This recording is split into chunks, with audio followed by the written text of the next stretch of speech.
एक बात बताइए, बार बार गृह मंत्री अमित शाह के बिहार आने से बिहार में कुछ होने वाला है क्या? 2024 लोकसभा जीत पाएंगे क्या? 2025 विधानसभा जीत पाएंगे क्या? नहीं जीत पाएंगे। बिहार सरकार जिस तरीके से लाखों लोगों को सरकारी नौकरी दे रही है, लाखों लोगों को रोजगार दे रही है, बिहार में जातीय दायित्व गणना हो गया। बिहार सरकार अब आगे बढ़ के कह रही है जिसकी जितनी हिस्सेदारी उसकी उतनी भागीदारी।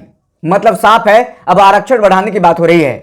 और उस राज्य में भाजपा जो कि नफरत फैलाने वाली पार्टी है, उस राज्य में भाजपा जो हिंदू मुसलमान करने आएगी, यह कभी काम होने वाला है? भाजपा ने जो वादा किया था वो अभी तक वादा पूरे नहीं हुए हैं। क्या आपके खाते में 15 लाख आ गए? क्या 2 करोड़ युवाओं को नौकरी मिल गई? क्या महंगाई कम हो गई? क्या पेट्रोल डीजल सस्ता हो गया? क्या किसानों की आय दुगना हो गई? नहीं हुआ है। तो बिहार में भैया अमित शाह के आने से कोई फायदा नहीं होने वाला है। ना 24 जीत पाएंगे ना 25 जीत पाएंगे।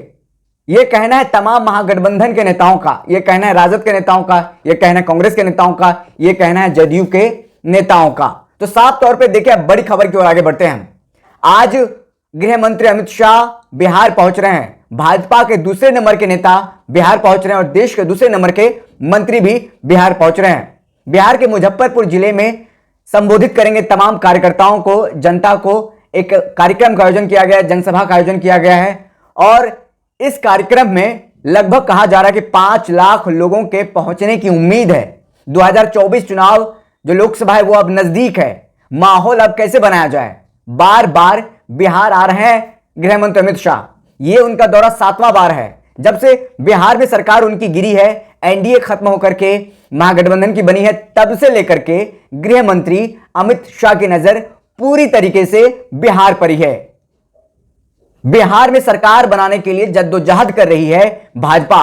उन्होंने अपना प्रदेश अध्यक्ष सम्राट चौधरी को बना दिया, नीतीश कुमार का कुर्मी कुशवाहा वोट बैंक को तोड़ने के लिए उन्होंने उपेंद्र कुशवाहा को अपने गठबंधन में शामिल करा लिया और उन्होंने चिराग पासवान को अपने गठबंधन में शामिल करा लिया और छोटे छोटे जो दल हैं उनको अपने पार्टियों में शामिल करा रहे हैं। मुकेश सहनी पर लगातार डोरे डाल रही है भाजपा ताकि मल्ला मछुआरा वोट जो है हमारे खेमे में आए। लेकिन इन सब प्रयोग से क्या आपको वाकई में लगता है कि भाजपा 2024 और 25 फतह कर लेगी? जिस तरीके से जो आंकड़े हैं, जो डाटा है, जो कि राजनीतिक विश्लेषण करने वाले बड़े बड़े वरिष्ठ पत्रकार हैं, उनका कहना है कि भाजपा का दाल बिहार में अब नहीं गलने वाला है 24 और 25 में, बिल्कुल नहीं। क्योंकि जिस तरीके से मारक मार मारा है बिहार के नेताओं ने, जिस तरीके से भाजपा के नेताओं को दवाई दिया है, वो दवाई अब बिहार की जनता को असर कर गया है। पहला दवाई दिया गया है बिहार सरकार के द्वारा, बिहार नीतीश कुमार और महागठबंधन सरकार के द्वारा जाति आधारित गणना करा करके सभी जातियों के अंदर जो उत्सुकता था हमें पता चले, सभी लोग ऐसे हवाबाजी कर रहे थे हमारी जाति की संख्या इतनी, हमारी जाति की संख्या इतनी है। लेकिन जाति आधारित गणना होने के बाद सभी लोगों को पता चल गया कि हमारी जाति इतनी है, इतनी हिस्सेदारी है और हमें अब इतनी भागीदारी मिलनी चाहिए। अब सभी जाति के नेता भी बाहर निकल रहे हैं, इसको लेकर के अब सड़क उतरने को तैयार हैं। जाति आधारित गणना के बाद आते हैं, अब हम लाखों सरकारी नौकरी बिहार में मिलने लगी है। स्वास्थ्य विभाग में हो या फिर शिक्षा विभाग में हो, हाल फिलहाल में ही शिक्षा विभाग में लाखों टीचर बने हैं। बिहार के नहीं, यूपी के, मध्य प्रदेश के, गुजरात के, झारखंड के, अलग अलग राज्यों के जो लड़के हैं, जो लड़कियां हैं, बिहार में आकर के शिक्षक बने हैं। अब यहां से सरकारी वेतन उठाएंगे वो। तो ऐसे में भाई कौन चाहेगा कि ये सरकार जाए? कौन चाहेगा भाई कि भाजपा की सरकार आए? क्योंकि भाजपा ने जो वादा किया था 2 करोड़ नौकरी देंगे, 2 करोड़ नौकरी तो नहीं मिला है भैया। नौकरी मिला है तो हमें आंकड़ा दे दीजिए। भाजपा ने कहा था किसानों की आय दुगना होगी, किसानों की आय दुगना नहीं हुई है। भाजपा ने कहा था कि हर किसी के खाते में 15 लाख आएगा। भाजपा ने कहा था काला धन वापस आएगा, कोई काला धन वापस नहीं आया है। इन सब बातों को महागठबंधन की सरकार, महागठबंधन के नेता जनता तक बखूबी बता रहे हैं। ऐसे में गृह मंत्री अमित शाह का दौरा आज अहम माना जा रहा है। बार बार बिहार आना गृह मंत्री का एक बड़ा संदेश भी है।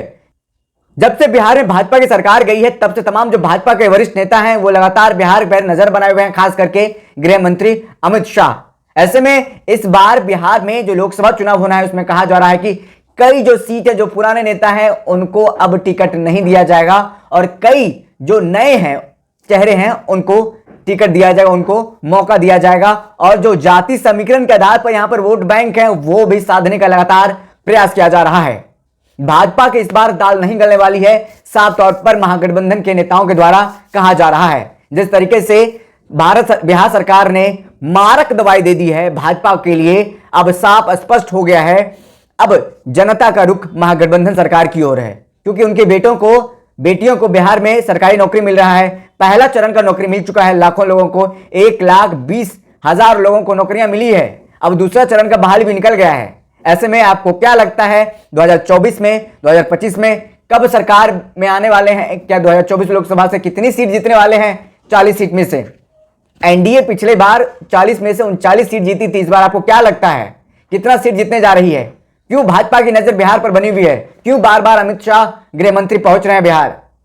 मुजफ्फरपुर में आज आएंगे लाखों लोगों की पहुंचने की उम्मीद है। कहा जा रहा है कि 5 लाख लोग पहुंचेंगे।